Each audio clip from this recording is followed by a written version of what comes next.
Lindo verles hoy. Estamos contentos de poder reunirnos un domingo más con cada uno de ustedes y poder compartir lo que el Señor nos va hablando, compartir lo que el Señor quiere darnos a conocer, pero también nos bendice. Nuestras vidas tienen que ser siempre una constante en la presencia de Dios, de poder oír su voz, poder verle, ¿no? Como decía en Hebreos, puesto los ojos en Jesús, el autor y consumador de la fe. Poniendo siempre la mirada en Él, alzaré mis ojos a los montes, porque ahí viene nuestro socorro.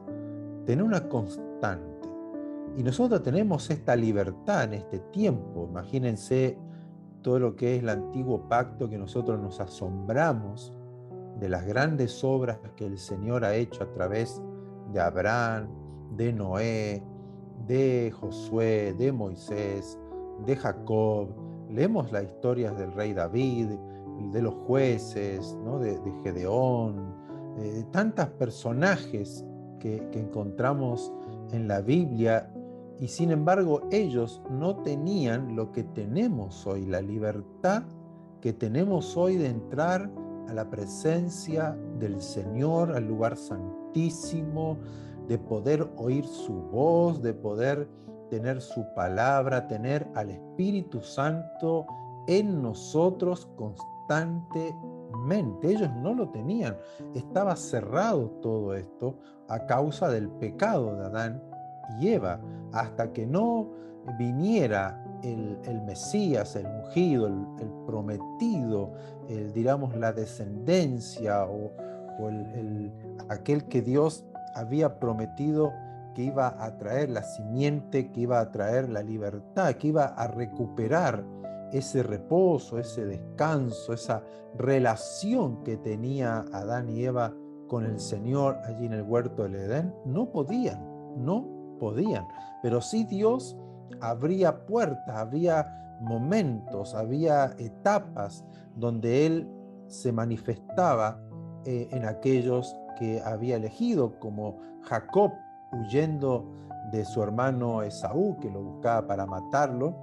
Él en un momento se duerme y tiene ese sueño de la escalera, donde él ve una escalera que da al cielo y estaba el trono de Dios y ángeles que subían y bajaban por la escalera, que él se despertó temeroso porque dice, Dios estaba aquí y yo no lo sabía, y puso el nombre ahí en esa roca, hizo una ofrenda, sacrificio, y dijo, le puso nombre Betel, que es casa de Dios. Entendió, pudo comprender de que Dios estaba ahí, claro, pero su vida no podía estar relacionada con Dios sin un sacrificio, sin una ofrenda. Había todo un ritualismo, porque no se podían acercar a Dios con toda libertad como hoy lo podemos hacer gracias a Jesucristo, que Él dio, que Él abrió el velo, que Él abrió la puerta, que Él hizo el puente, el nexo, porque nadie puede venir al Padre si no es por mí. Y recuerdan, y voy a ir introduciendo al tema, ¿no?, de hoy, un verdadero adorador. En Primera de Crónicas vamos a encontrar una historia muy interesante. No vamos a leer todos los versículos, pero sí nos vamos a ir metiendo un poquito en el tema, digamos, imaginándonos todo como ocurrió. Pero recuerdan que el arca, el tabernáculo de Moisés era la presencia de Dios en medio del pueblo de Israel, y el arca del pacto que estaba detrás del velo en el tabernáculo es donde solamente una vez al año y con sangre especial, una sangre sin mancha, sin contaminación, de un cordero que era sacrificado, tenía que ser de un año, sin defecto. y esa sangre entraba una vez al año el sumo sacerdote, que en aquel entonces era Aarón, y él entraba al lugar santísimo a ofrecer esa sangre por los pecados del pueblo de Israel.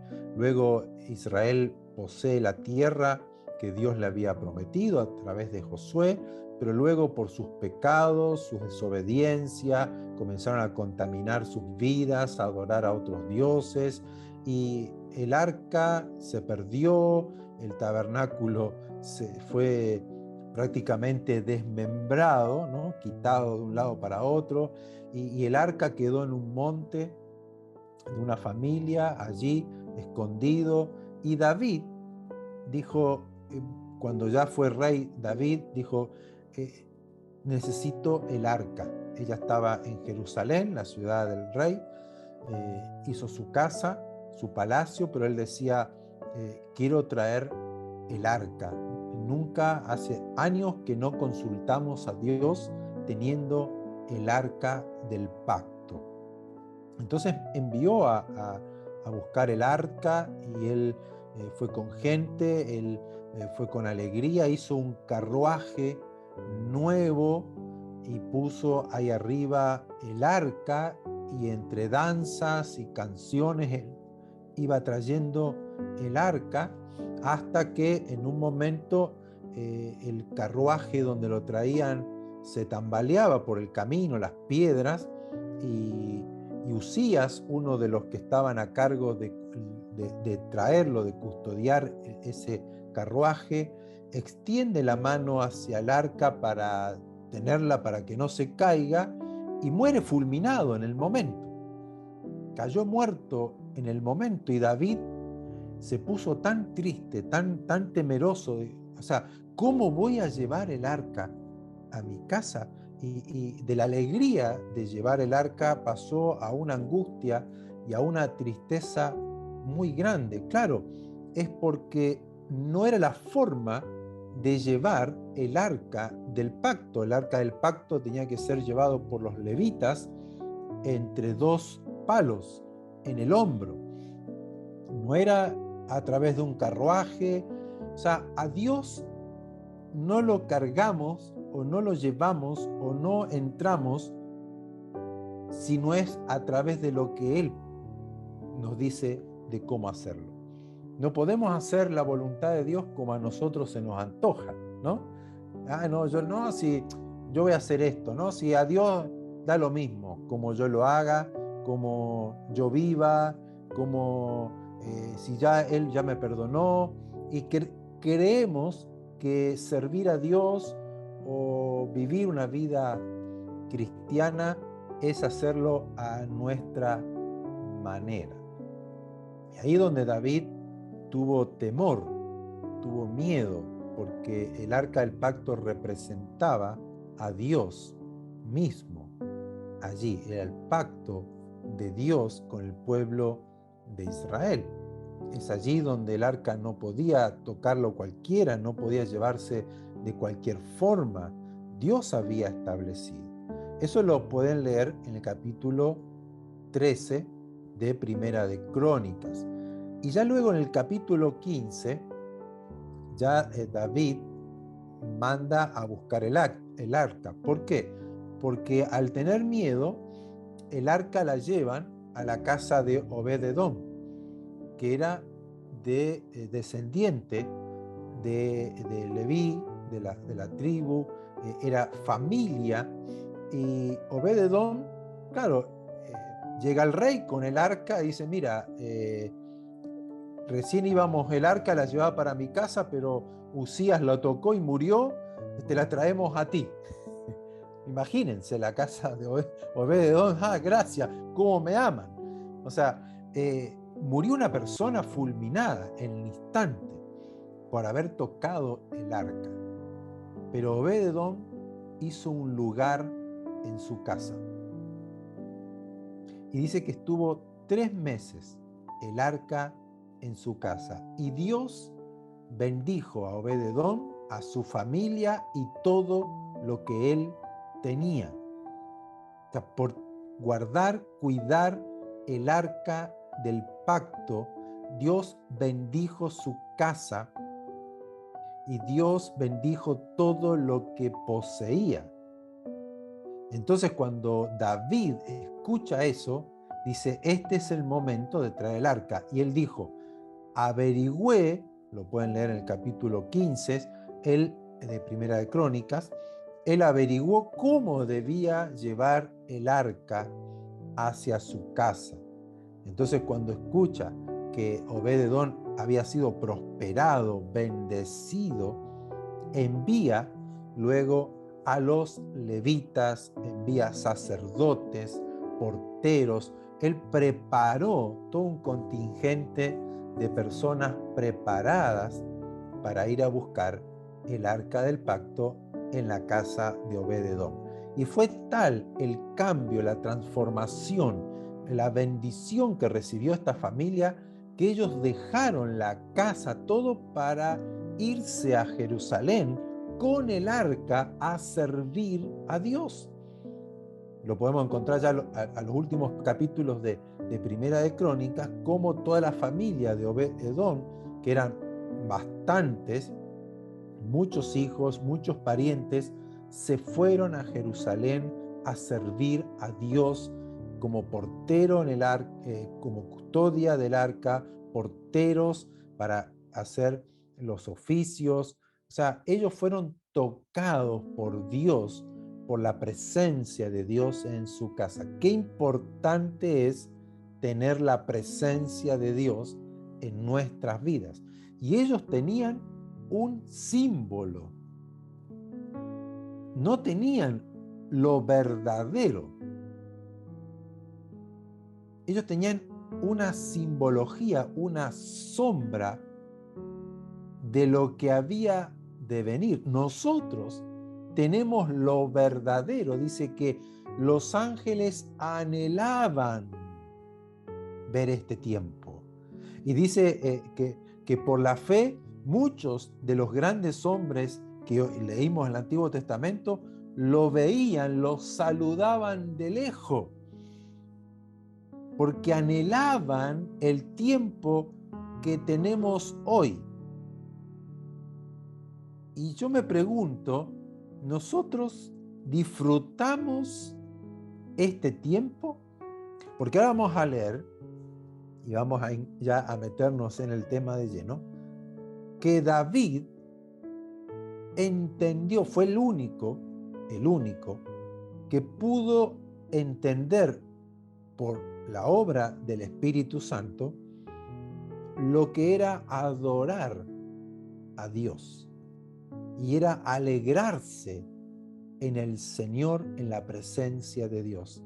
El rey David quiso replicar en la tierra lo que ocurre en los cielos, porque él no tenía la libertad que tenemos hoy de venir ante la presencia del Señor, de danzar, de cantarle con el entendimiento de haber sido perdonados, limpiados, restaurados, reconciliados con Dios, de poder caminar, de poder tener la presencia, el arca del pacto en nuestras vidas, en nuestro corazón, la misma gracia, favor de Dios en nuestras vidas. Ellos tenían que hacerlo todo a través de simbología y rituales. Y él llevó el arca del pacto a su casa y estaba en una tienda. Y vamos a leer el capítulo 16 de Primera de Crónicas. Voy a ir salteando los versículos, pero me gustaría que puedan leer ustedes en su casa tranquilo esta semana, capítulo 13, 14, 15, 16, 17, hasta el final. Porque ahí vamos a entender un poco cómo el rey David preparó, vivió ese tiempo con el arca del pacto. Capítulo 16, versos 4 al 6 dice: David puso algunos levitas delante del arca del Señor para que ministraran e invocaran, confesaran y alabaran al Señor Dios de Israel. En primer lugar puso a Asaf, que, bueno, tenemos algunos salmos de él, seguido de Zacarías, Yehiel, Semiramot, y bueno, da unos nombres y termina Obed Edom y con toda su familia. Dice, todos ellos con sus salterios y arpas, pero Asaf tocaba los címbalos. También los sacerdotes Benaías y Jaasiel tocaban continuamente, escuchen, tocaban continuamente las trompetas delante del arca de Dios, ¿no? Los versos 4 al 6.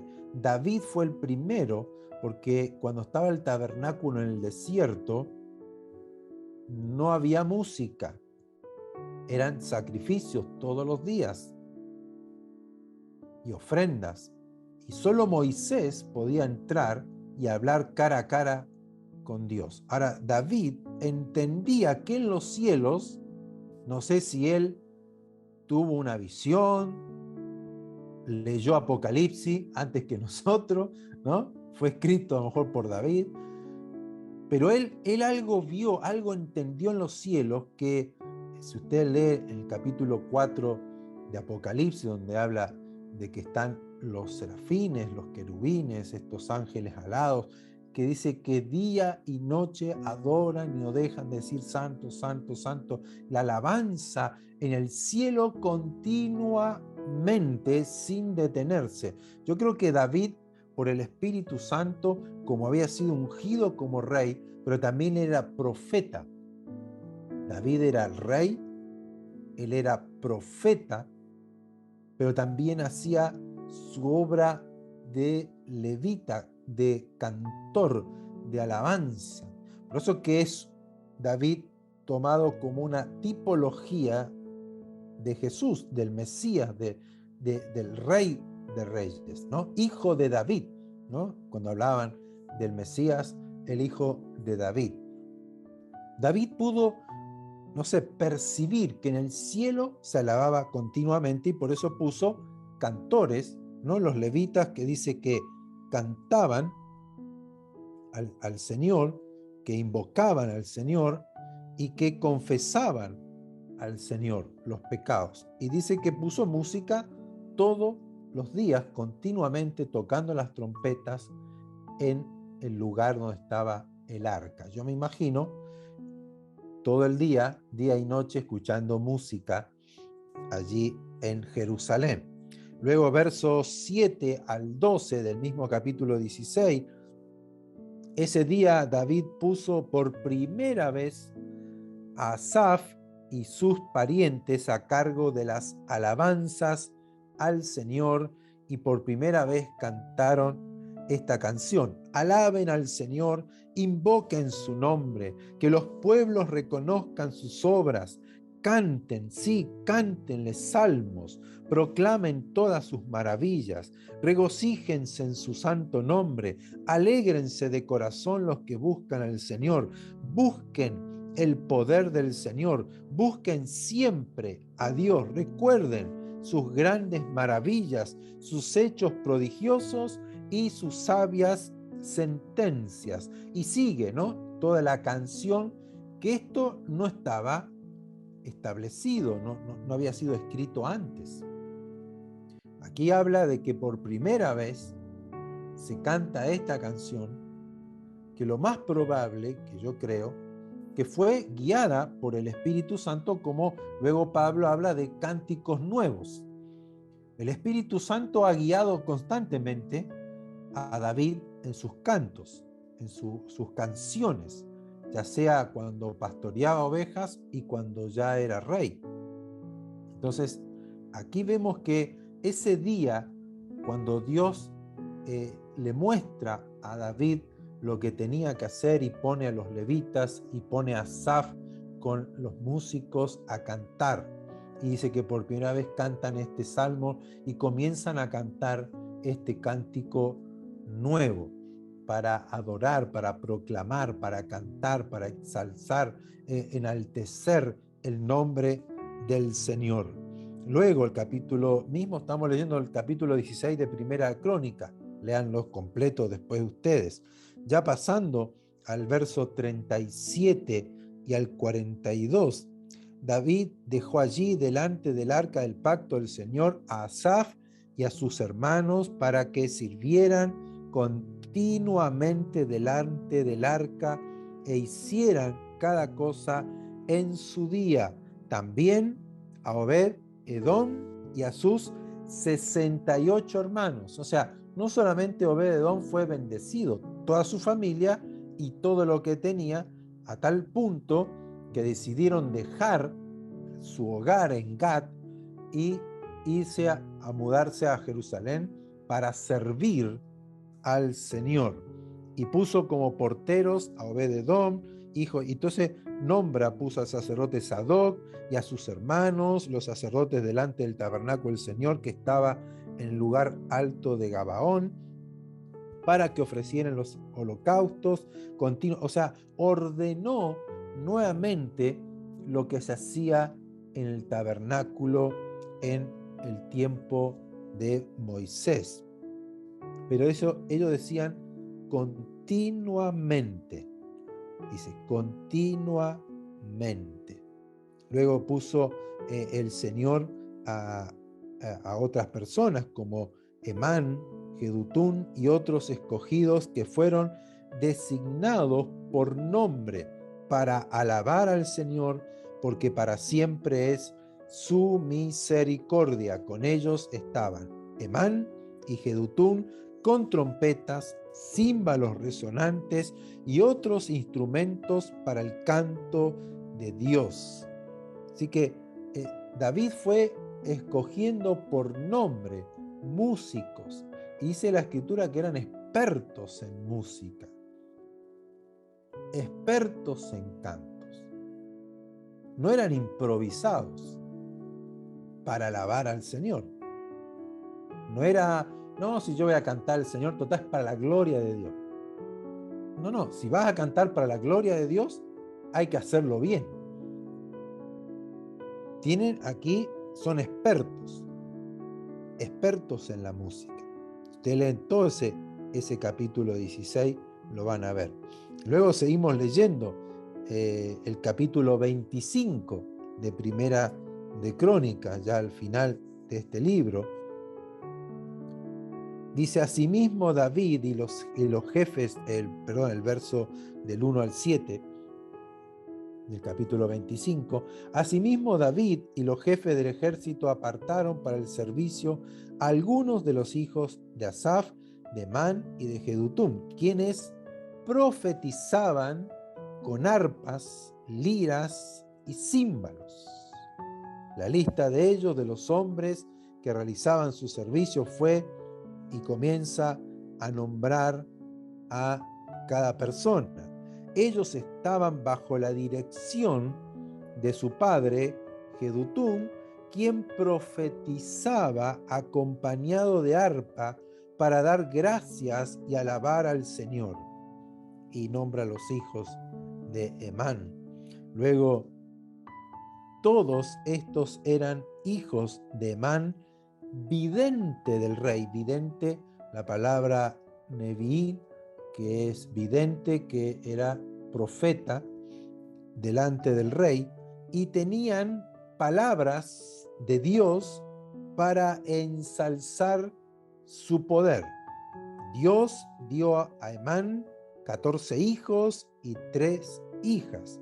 Todos estos, bajo la dirección de su padre, estaban dedicados a la música en la casa del Señor, con címbalos, liras y arpas para el servicio de la casa de Dios.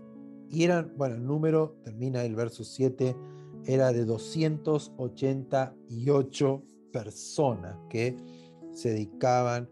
Acá dice el número 7, el número de ellos y de sus hermanos, dice expertos en la música dedicada al Señor, todos maestros, era de 288. ¡Wow! O sea, no era esto una improvisación de un corito, cantemos al Señor. Y no estoy en contra, yo canto pésimo, ¿no? Si yo me pudiera cantar. Pero sé que con la libertad que el Señor nos ha hecho libre, recibe mi alabanza y mi adoración porque ve mi corazón. Yo puedo cantar y desafinar, pero si yo voy a dirigir al pueblo a la alabanza, a la adoración, a la exaltación, tengo que hacerlo siendo experto, maestro, en la música, en el canto, porque tengo que entender de que voy a cantarle al Rey de Reyes, Señor de los señores, al Creador del cielo y de la tierra, nuestro Salvador, nuestro Señor, nuestro Redentor, el que habita en luz inaccesible, que habita la eternidad, que es grande y su grandeza es inescrutable. No le voy a cantar a mi perrita, que mi perrita me va a mover la cola, o al gatito. No voy a cantarle a alguien que no sabe nada. Estamos adorando al que creó la música, al experto de expertos, y que recibe en los cielos alabanza continuamente de sus ángeles, de sus músicos celestiales, que ellos saben, wow. Pero lo más impresionante de todo esto, lo vamos a ver al final de este programa, de esta reunión, porque cuán grande y cuán maravilloso es nuestro Dios. Y todo lo que leímos estaba hecho bajo el antiguo pacto. Yo quisiera retroceder a esa época, poder viajar al tiempo, ¿no? Irme ahí, volver al futuro en la película con el auto y retroceder al tiempo de David. Y me imagino todo el día, toda la noche escuchando címbalos resonantes, trompetas, el arpa, cánticos, profetizando allí en música, en alabanzas. Dice que Dios daba palabras para ensalzarle. O sea, recuerdan que tenemos al Espíritu Santo nosotros, ¿no? Y esto ya me adelanto, pero dice que a veces no sabemos cómo pedir, pero el Espíritu Santo nos ayuda. Bueno, aquí el Espíritu de Dios ayudaba para cómo exaltar y adorar y cantar al Dios eterno, al Dios de Israel. Eran canciones espontáneas, eran canciones que venía la letra y la música en el momento. No había ensayos, ¿no? Que a veces para prepararnos ensayamos la música, la canción, las letras, para no olvidarnos la letra, practicarla para hacerlo bien, y está bien, obviamente. Pero aquí esta gente era expertos, maestros en música dedicada al Señor.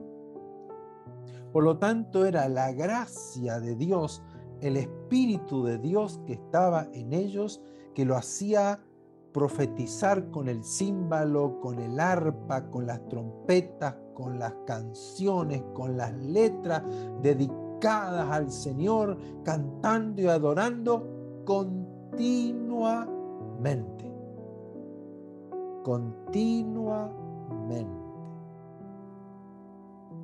Eso a mí me llama la atención.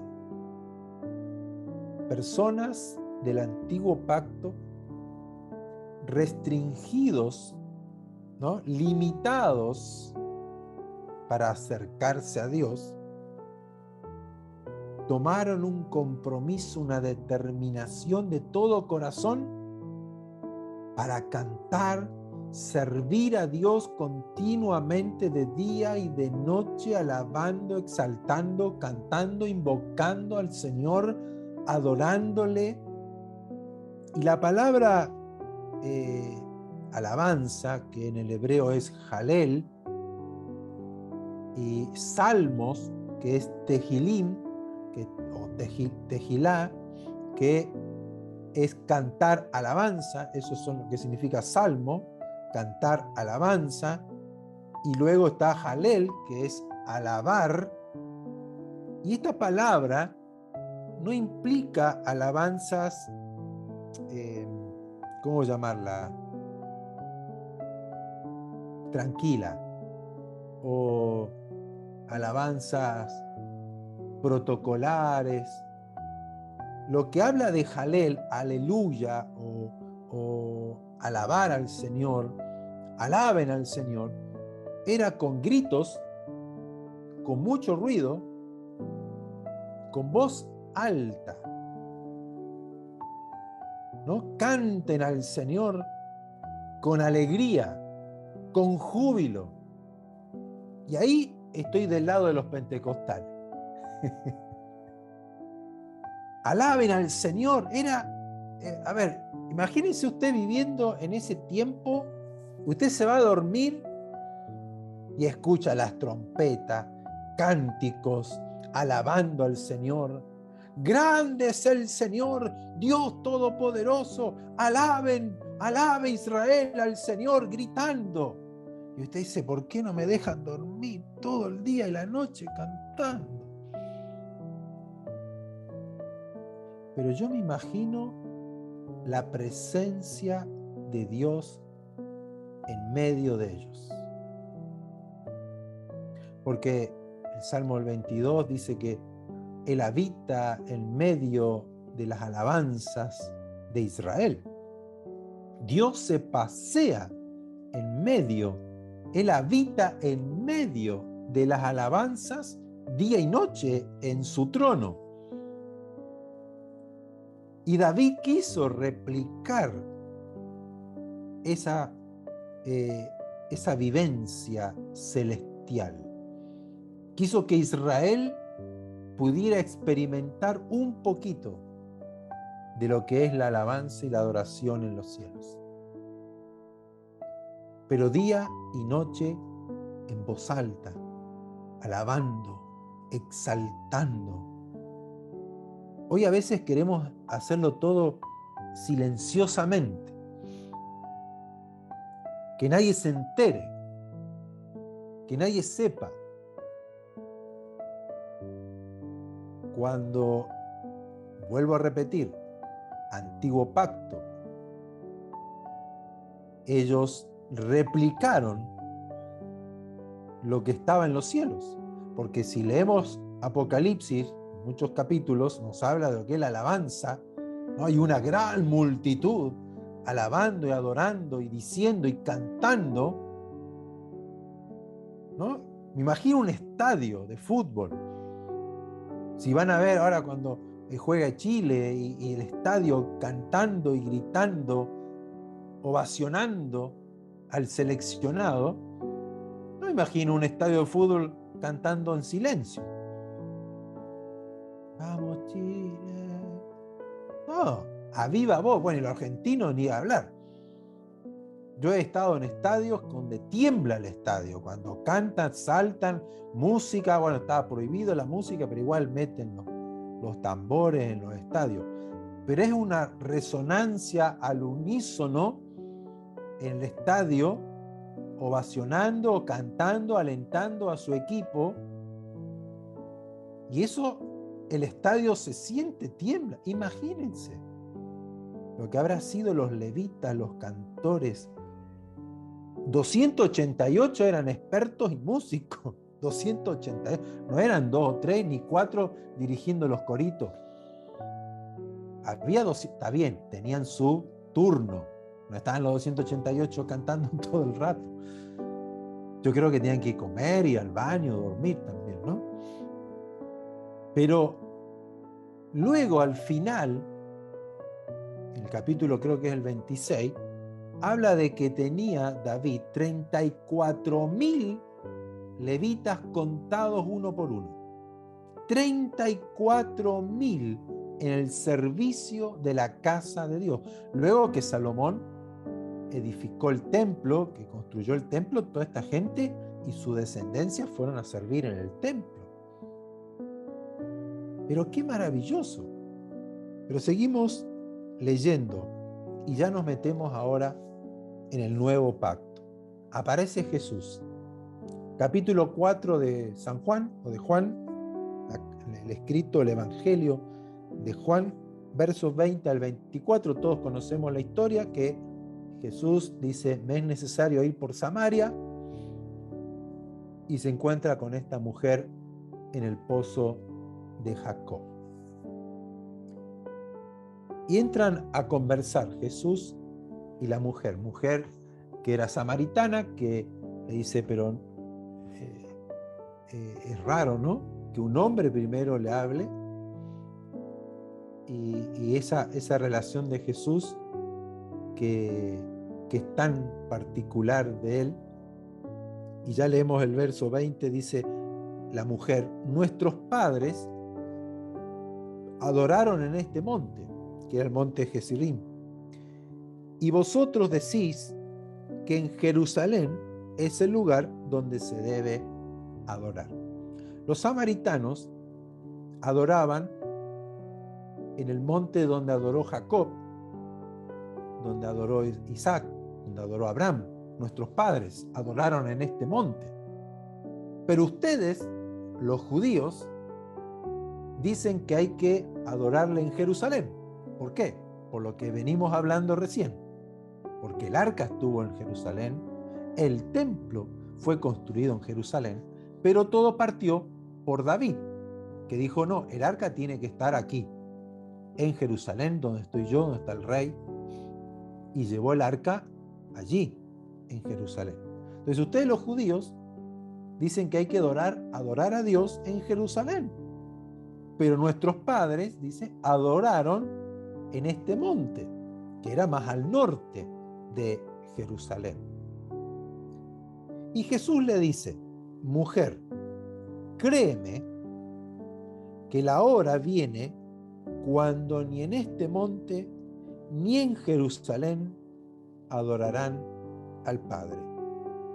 Ustedes adoran lo que no saben. Nosotros adoramos lo que sabemos, porque la salvación viene de los judíos. Mas la hora viene, y ahora es, cuando los verdaderos adoradores adorarán al Padre en espíritu y en verdad, porque también el Padre tales adoradores busca que le adoren. Dios es espíritu, y los que le adoran en espíritu y en verdad es necesario que adoren. Y Jesús vino a romper con el ritualismo y con la religión. Porque los samaritanos tenían una enseñanza doctrinal de adoración y los judíos tenían otra. Entonces, ¿y dónde hay que adorar a Dios? ¿En este monte donde adoró Abraham, Isaac, Jacob? ¿O adoramos en Jerusalén donde adoró el rey David? ¿Dónde hay que adorar? Y Jesús, la respuesta le dice, mujer, créeme, no van a adorar ni en este monte ni en Jerusalén. Rompió el esquema religioso de que si no voy al lugar correcto, no puedo adorar a Dios. Si no estoy en la posición exacta, aquí yo no puedo adorar a Dios. O Dios no me va a escuchar. Jesús le dice, mira mujer, ustedes adoran lo que no saben. Porque los samaritanos primero solamente conservaban lo que es la Torá o el Pentateuco, los 5 primeros libros de Moisés, y todos los demás escritos para ellos no tenían ninguna influencia. Por lo tanto, lo que pasó el rey David, lo que fueron los jueces, los salmos, los profetas, para los samaritanos no tenían ningún peso. religioso para su adoración o servicio a Dios. Los judíos tenían conocimiento de las escrituras, del Antiguo Testamento, o sea, el Pentateuco, la Torá, los libros de Moisés, pero también tenían toda la historia y todas las palabras de los profetas. Por eso que después la mujer le dice, sé que ha de venir un Mesías, porque lo escuchaba de los judíos. Ellos no creían, ellos no tenían las profecías acerca del Mesías como algo real. Pero él le dice, ustedes adoran lo que no saben. Los samaritanos no sabían qué adorar, a quién adorar, cómo adorar, porque ellos no participaron de lo que vimos en el comienzo de lo que fue el inicio del templo y del ritual del templo y de la adoración en el templo de Jerusalén. Ellos no iban a Jerusalén, primero porque los judíos no hablaban con ellos y ellos no hablaban con los judíos, no se relacionaban, estaban apartados, ¿no? Me hace acordar un poco algunas denominaciones evangélicas. No, yo no voy a esa iglesia, no, yo no me junto, no me reúno con ellos. Ellos creen una cosa, yo creo otra. Esas divisiones que separan al pueblo. Entonces, Jesús le dice, ustedes adoran lo que no saben, nosotros adoramos lo que sabemos porque la salvación viene de los judíos, porque de los judíos nacía el Mesías, quien era él, ¿no? Dice, mas la hora viene, y la hora es ahora, ¿no? Ahora es cuando los verdaderos adoradores, significa que hay falsos. Si él los distingue de esa forma, los verdaderos adoradores, dice, adorarán al Padre en espíritu y en verdad. O sea, también se puede adorar al Padre en la carne y en falsedad. Pero los verdaderos se distinguen de los falsos porque adorarán al Padre en espíritu y en verdad. Hay que adorar al Padre en espíritu y en verdad porque el Padre busca a tales adoradores porque Dios es espíritu. Y en espíritu, dice, hay que adorar o es necesario que adoren a Dios. ¿Y qué es adorar a Dios? Porque esa es la pregunta que tenemos que nosotros hacernos y poder responderla. Porque adorar a Dios en la Biblia, muchas palabras en hebreo fueron traducidas como adorar. Porque algunas palabras utilizadas significa inclinarse. Y eso lo tradujeron como adorar. Por ejemplo, cuando se inclinaban ante un rey. Esa palabra se tradujo al español como adorar. También se tradujo la palabra adorar cuando yo me arrodillo y hago una inclinación hacia Dios, adorar. Pero si ustedes recuerdan uno de los meses bastante atrás, que hablamos de cuando Dios crea a Adán y Eva, o Adán primero, dice que lo creó, le dio descanso, lo bendijo y lo puso en el huerto del Edén, y la traducción que tenemos al español es para que lo cuidara y trabajara o labrara el huerto, pero la palabra en hebreo que se utiliza allí está traducida también como adorar. Y la palabra adorar es también la palabra que se traduce servir. sea que Dios crea a Adán, lo pone en el huerto del Edén en reposo, en descanso, para que adore a Dios, para que sirva a Dios y le obedezca. Y se replica todo eso en todo el libro del Antiguo Testamento hasta llegar a Jesús mismo, que dice: todo lo que estéis trabajados y cargados, vengan a mí y yo les daré descanso, y aprendan de mí, que soy humilde de corazón, y lo imiten a él. Y también cuando el pueblo de Israel iba a salir de la esclavitud de Egipto, lo que Moisés de parte de Dios le decía a Faraón: deja salir a mi pueblo al desierto para adorar a Dios en el desierto y volvemos. Y también decía para ir al desierto a servir. O sea, servir y adorar en hebreo van de la mano. Porque adorar sí es inclinarse, adorar sí es arrodillarse, adorar sí es postrarse, pero también adorar es servir a Dios.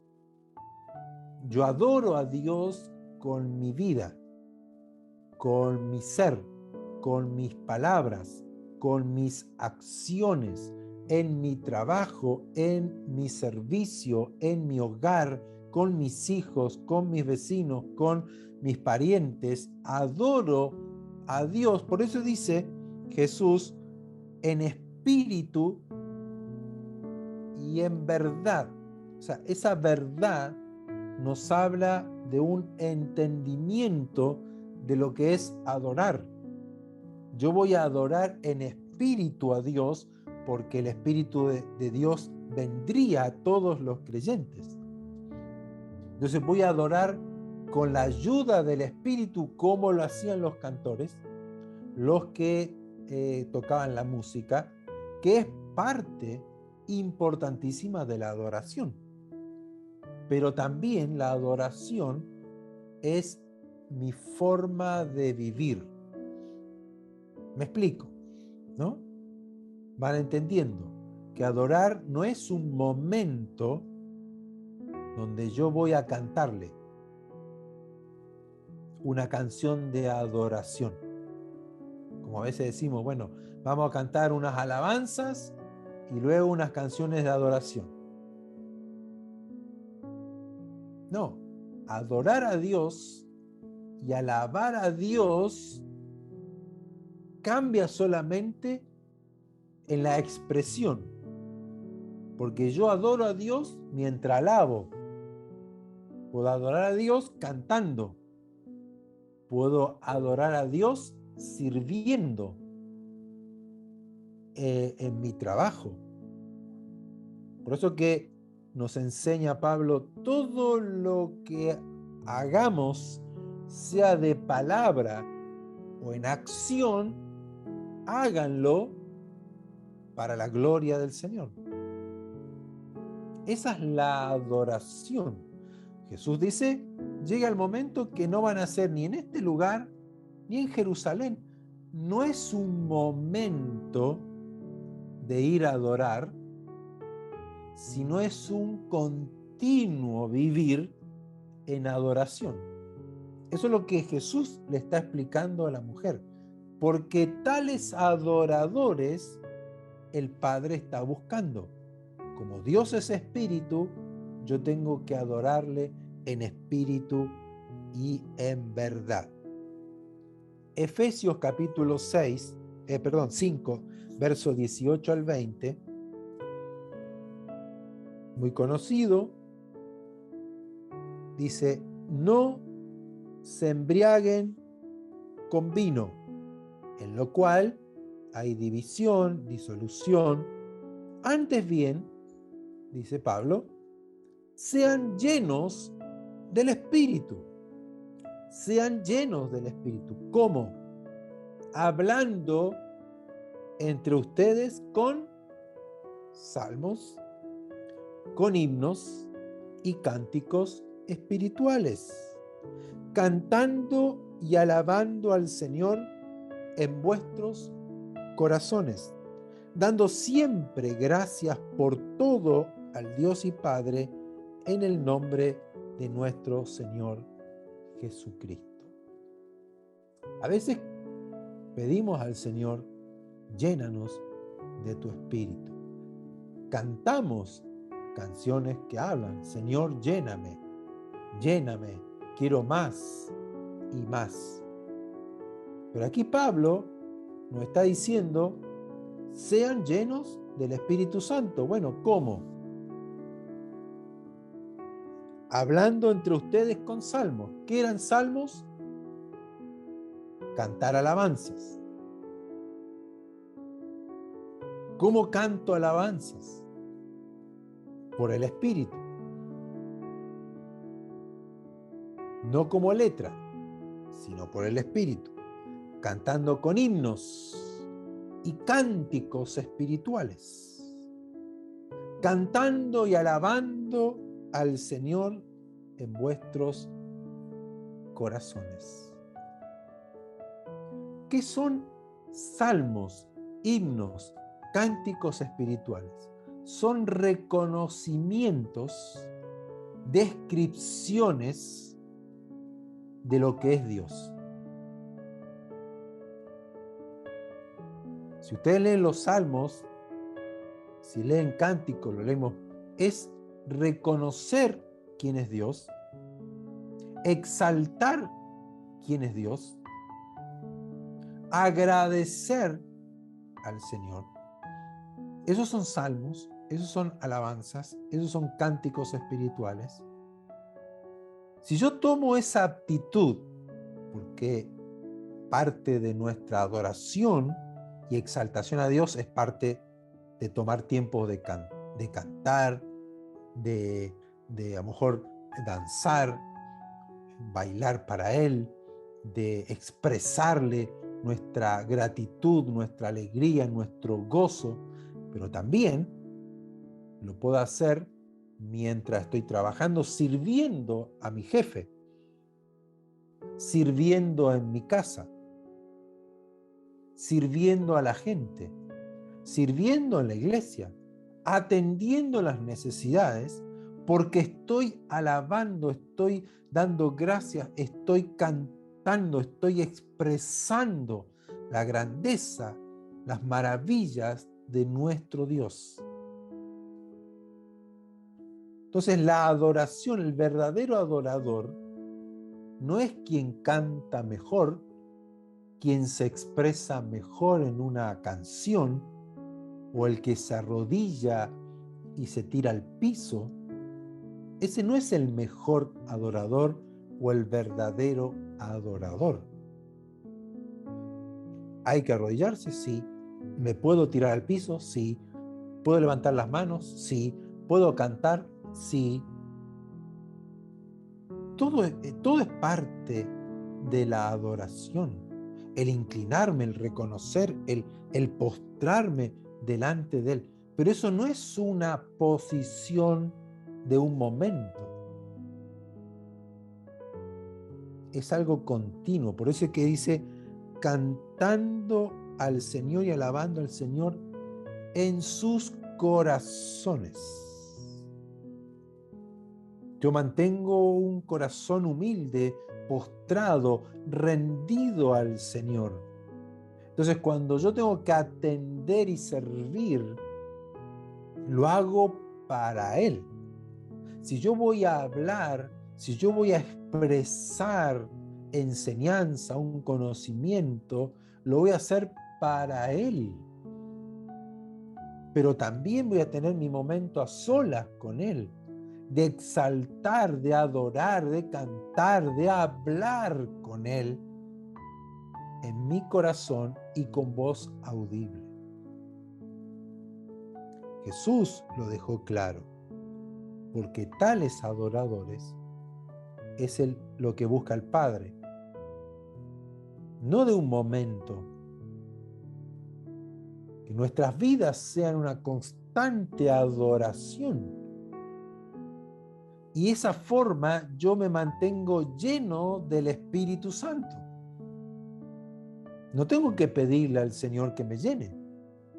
Yo tengo que expresar de mi corazón en espíritu y en verdad, porque a Dios no lo puedo engañar. No puedo decir, ay Señor, eres tan grande, tan maravilloso, te alabo, canto de alegría, cuando mi corazón está lejos de Él. Dios se lo dijo al pueblo por medio del profeta Isaías. Este pueblo de labios me honra, me canta, me alaba, pero su corazón está lejos de mí. Por eso que los verdaderos adoradores lo hacen en espíritu y en verdad, conociendo a Dios, teniendo la llenura del Espíritu Santo constantemente. Por eso Pablo le dice, no se embriaguen tratando de tener una experiencia emocional, carnal, momentánea. Eso es lo que produce el vino. Es un momento. Usted vio a una persona embriagada, puede cantar, baila, jajaja, el hazme reír de todo el momento, y después al otro día ni se acuerda qué es lo que hizo.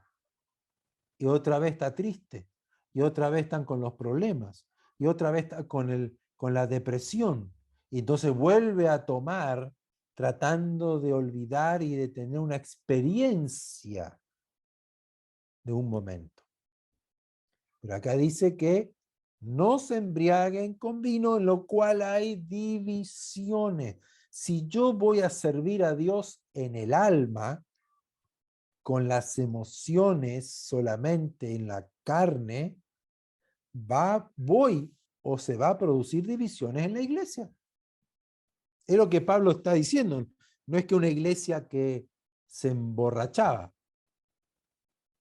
aunque habría algunos que tal vez se emborrachaban, se embriagaban, pero está hablando de cuando yo adoro a Dios, queriendo servir a Dios en mis fuerzas, con mis emociones, voy a causar división. Pasa y seguirá pasando, pero nosotros tenemos que entender esto. Porque si no, ay no, ¿y por qué él y yo no? ¿Y por qué él va a enseñar y yo que estudie más que él? ¿Y por qué va a cantar él y yo no? Que yo llevo años cantando. Ay, se cree ahora que es mejor que yo. Ay, no, es que no ora tanto como yo. O están las otras personas que corren detrás del pastor. Hay pastor que necesita, hay pastor que esto, hay pastor que lo otro, hay pastor. El día que el pastor no lo saludó porque no se dio cuenta, se fue de la iglesia. O dejó de asistir, ya no oro más, ¿para qué voy a orar? ¿Para qué sirvo al Señor si al final mi vida sigue igual? Nada cambió en mi vida. Y yo lo que hablo, lo hablo porque lo sé, porque lo he vivido. No es un invento. Ocurre porque cuando servimos a Dios en el monte de los samaritanos o en el monte de Sión en Jerusalén, causa divisiones. Ah, no, es que tú eres de tal, no, entonces ustedes no son los verdaderos, no. Ah, no, los pentecostales, los metodistas, no, que los bautistas, que los presbiterianos.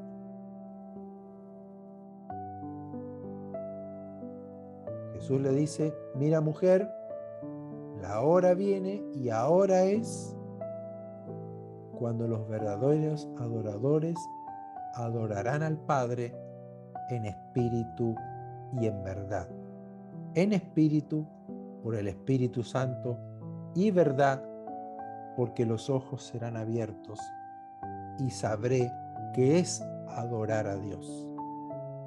Por lo tanto, yo no voy a adorar a un hombre, yo voy a adorar a Dios, aunque ese hombre al cual yo estoy sirviendo no me tome en cuenta, no me dé la gracia, no me aumente el sueldo, o el pastor me ignore. Yo estoy sirviendo, adorando a Dios, al Padre, en espíritu y en verdad. Y eso a mí que produce una llenura del Espíritu Santo constante, continuamente.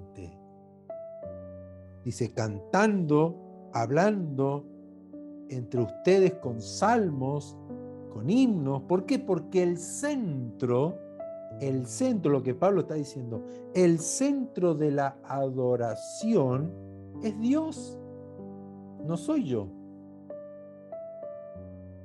Es Dios. Por eso que yo tengo que hacer, yo me reúno con ustedes y nos vemos y hablamos del Señor y hablamos de la grandeza del Señor y las maravillas y contamos testimonio de su poder. Me sanó, cuán grande es el Señor. Oh, anunciemos las maravillas del Señor. Voy a dar testimonio de lo que Dios hizo en mi casa.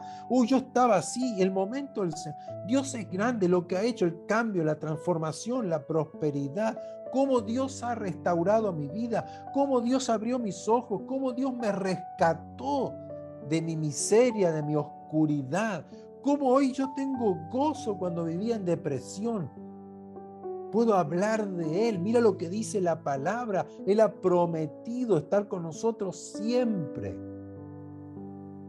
Él es un Dios maravilloso. Puedo leerla y hablamos de la palabra de Dios y Dios pone palabras en nuestra boca para hablar de Él, porque somos testigos, damos testimonios de Él, no de nosotros. La adoración en el cielo no es para un arcángel, no es para un serafín. Cuando Lucifer quiso recibir él la atención de los ángeles, porque él era el jefe mayor, el experto mayor en las alabanzas, en la adoración a Dios.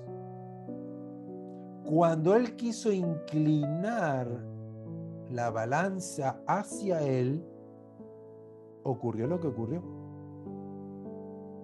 El centro de la adoración, el centro de nuestro servicio, el centro de nuestras vidas es Él,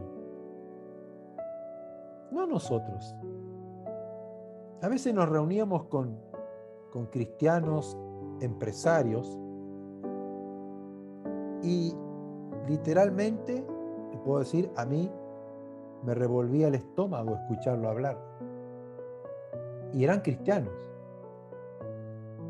Todo centrado en su empresa, en su crecimiento, en su expansión, en que ahora estoy exportando, que ahora tengo este cliente, que crecí tanto, que mira lo que logré, que mira lo que tengo, cuánto gano, cuánto facturo, cuánto crecí.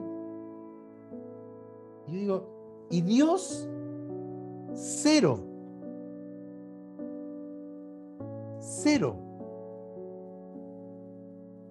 Cuando la conversación sería, mira lo que Dios ha hecho, cuando yo no tenía nada, cuando pensaba que me iba a quebrar el negocio, mira cómo Dios me rescató, cómo Dios me abrió puertas. La gloria es para Él, la honra es para Él, todo es para Él. No, todo centrándose en mi capacidad, en mis títulos, en mis logros, en mi expansión, en mi crecimiento, cuánto hice, cuánto logré, cuánta experiencia tengo. Y yo me iba y me reunía con empresarios no cristianos y era escucharlo igual. Pero a ellos por lo menos los entiendo, porque no tienen espíritu y verdad. Pero alguien que va a la iglesia, que levanta las manos, que adora, que está congregándose, lo menos que esperamos es que por lo menos diga, gracias a Dios logré esto. No, nada. Entonces, cuando yo pierdo el enfoque de la adoración, soy ese adorador falso. Ya no soy verdadero adorador. Entonces es muy importante que aprendamos esto. Que mi vida es la que adora. Adorar a Dios implica muchas cosas que son verdaderas. Postrarme, arrodillarme, inclinarme, levantar las manos, cantar, exaltar, pero también es hablar, es servir a Dios con mi vida, con mis bienes, con todo lo que tengo, yo le sirvo a Él. Y estoy adorando en espíritu y en verdad. No estoy adorando en un momento, no porque hoy me siento bien y levanto las manos y adoro y exalto, ay, qué linda, qué momento la experiencia, lo espiritual, y después, ay, no, me pasó algo y ya me deprimo, ya no canto, no tengo ganas. No se trata de tener ganas, es el espíritu y es lo verdadero. Lo que yo haga, lo hago para Él. De esa forma me mantengo lleno del Espíritu Santo.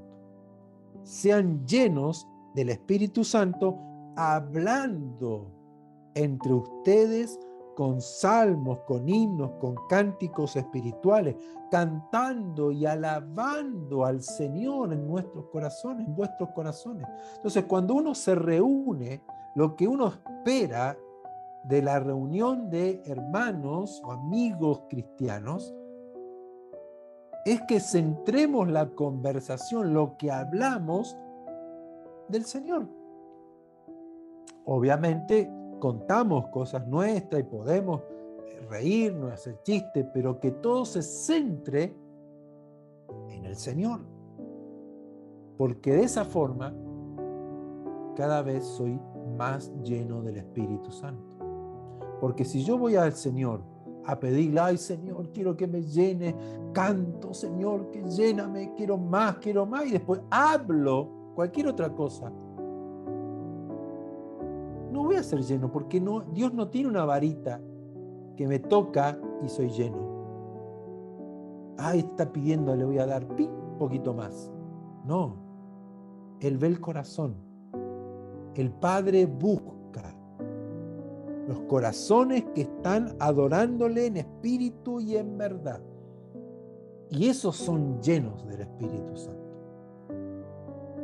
Cuando yo hablo salmos que son exaltación, nombrar, reconocer la grandeza del Señor. Puedo hablar de negocio, puedo hablar de la familia, puedo hablar del vecindario, puedo hablar de política, pero todo va a terminar sentado en la gloria, en la majestad, en la hermosura, en la belleza de nuestro Dios. Gane quien gane en estas elecciones, el Señor es Señor, el Rey es Rey y seguirá siéndolo, sea quien sea el nuevo presidente. Yo hablo de Él, yo adoro a Él, yo le voy a servir a Él, sea quien sea el presidente, sea quien sea el pastor, sea quien sea el alcalde, sea quien sea mi jefe.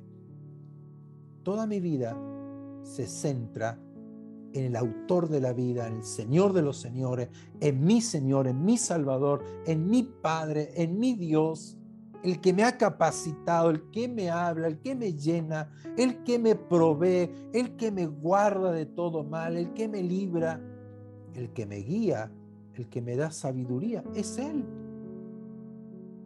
Somos deudores de Él. Así que amados amigos, hermanos, comencemos a tener una vida de adoración.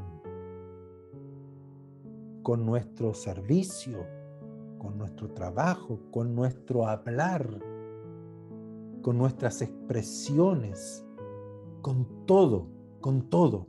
Adoremos a Dios en espíritu y en verdad. Vamos a orar y darle gracias al Señor. Señor, te adoramos, te alabamos, te exaltamos en esta hora. Bendito eres, Señor, Dios Todopoderoso, maravilloso, Señor. Te exaltamos de todo nuestro corazón. Solo tú eres digno de alabanza, de aclamación, de exaltación, de adoración. Señor, te reconocemos como nuestro Dios, como nuestro Creador, como nuestro Salvador, el que nos redimió, que nos perdonó, que nos restauró, que nos limpió. Eres tú, Señor, y a ti te miramos y queremos servirte de todo nuestro corazón, con agradecimiento, con alegría, con voz de júbilo, con gozo, Señor, a ti, cantándote a ti, exaltando tu nombre, porque tú eres el Creador, el Señor, el sanador, el que restaura, el que provee, el que nos guarda, el que nos guía, el que nos capacita. Bendito Señor, alaben tu nombre todos los habitantes de la tierra, porque tu nombre es grande, tu nombre es poderoso, el nombre de Jesús, nombre sobre todo nombre. Bendito Señor, te alabamos en esta hora, glorificamos tu nombre, porque tú habitas en medio de la alabanza de tu pueblo. Grande eres, Señor, maravillosas son tus obras. Tú eres un Dios excelso. Nadie puede calcular tu grandeza, Señor. Gracias. Te damos muchas gracias por tu presencia en medio nuestro. Gracias por tus bendiciones. Gracias aún por las pruebas que nos ayudan a afirmarnos en ti, que nos ayudan a madurar, que nos ayudan a buscarte, que nos ayudan a entenderte. Gracias, Señor. Continuamente estamos agradecidos por todo, porque tú siempre estás a nuestro lado. Nunca nos dejas, nunca nos desamparas. Bendito eres, Señor. Gracias, Padre, porque aun cuando te fallamos, cuando erramos, cuando pecamos, tú nos perdonas, nos das la posibilidad de cambios, nos da la oportunidad de ir madurando, transformándonos, revistiéndonos del nuevo hombre, dejando atrás el viejo hombre con sus vicios, con su esclavitud, y nos extendemos a lo que está delante nuestro para servirte, Señor, para adorarte, Señor, sabiendo y conociendo quién eres tú, el Dios único, el Dios verdadero, aquel que ha dicho y se ejecuta tu palabra, aquel que ha prometido y cumple su promesa, aquel que nos ha dicho que siempre estarías con nosotros, y aquí estás con nosotros. Señor, gracias, te alabamos, te adoramos de todo nuestro corazón, Señor. Gracias, Padre. Gracias, Señor. Bendito eres. Gloria a tu nombre. Gloria sea a tu nombre. Santo, santo, santo es nuestro Dios, el Señor, Dios Todopoderoso, el que era, el que es y el que ha de venir, el Señor nuestro Dios, nuestro Salvador. Ven pronto, Señor, ven pronto, Señor, que tú estés siempre gobernando nuestras vidas. Tú eres el Rey. A ti todo te pertenece, Señor. Todo es tuyo, Señor. Y por eso nos entregamos a ti, nos rendimos a ti de todo nuestro corazón. Amén. Amén. Gloria al Señor. Maravilloso es nuestro Dios, que pueda gozarse y alegrarse en Él. Y vivamos sirviéndole a Él de todo corazón, adorando, siendo verdaderos adoradores. Amén. Así es, Amén, Señor. Señor. Sí, Señor. Gracias, mi amado Dios.